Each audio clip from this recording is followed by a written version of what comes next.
Hyderabad Madhapur Satva knowledge సిటీలో democratic సంఘం ఆధ్వర్యంలో రూరల్ ఉమెన్స్ లీడర్షిప్ ప్రోగ్రాం నిర్వహించారు.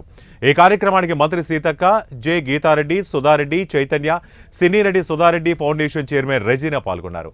ఈ సందర్భంగా మంత్రి సీతక్క మాట్లాడుతూ మహిళల సాధికారతకు తమ ప్రభుత్వం అధిక ప్రాధాన్యత ఇస్తోందని, మహిళా సంఘాల ఆర్థిక చేయూతకు ముఖ్యమంత్రి దృష్టి పెడుతున్నారని మంత్రి అన్నారు. వనితలు రాజకీయ ఇతర రంగాల్లో ముందుకు సాగుతుంటే నిరుత్సాహపరిచి వెనక్కి లాగేందుకు ప్రయత్నించే వారుంటారని, వారిని లెక్క చేయకూడదని సూచించారు.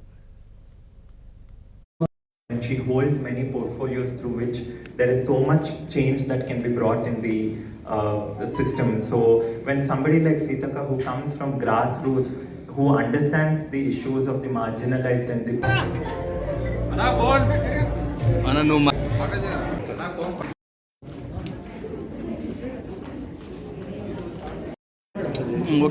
గారు అండ్ రెజీనా గారు ఒక మంచి డెమోక్రటిక్ సంఘ తీసుకురావడం చాలా ఇది ఈ సమాజానికి అవసరం. మీరు అన్నట్టుగా యాజ్ ఎ పొలిటికల్ లీడర్స్ మేము ఎంతో చేయాలని వస్తాం. Belongs to Adivasis, Dalits, weaker sections, అంటే పేదవాళ్ళంగా వచ్చినాం.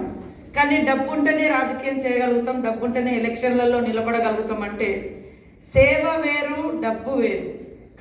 కాబట్టి వీళ్ళలో సేవ చేసే సామర్థ్యం ఉందా లేదా ఈ మహిళలు, లేదా ఈ ఫౌండర్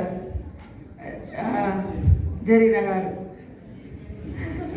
గారు, అదేవిధంగా సోదరి సుధారెడ్డి గారు, మీ కొలీగ్స్, మీ ఫ్రెండ్స్, మీ సపోర్టర్స్ అందరికీ, మీడియా సోదరులకు, మీ గ్రాండ్ పేరెంట్స్ వారికి కూడా హృదయపూర్వక శుభాకాంక్షలు. ముఖ్యంగా గ్రామీణ ప్రాంతాల నుంచి వచ్చినటువంటి ఉద్యమాల గడ్డ కరీంనగర్ గడ్డ, అక్కడ వచ్చినటువంటి చైతన్యము ఉద్యమాల నుంచి వచ్చింది.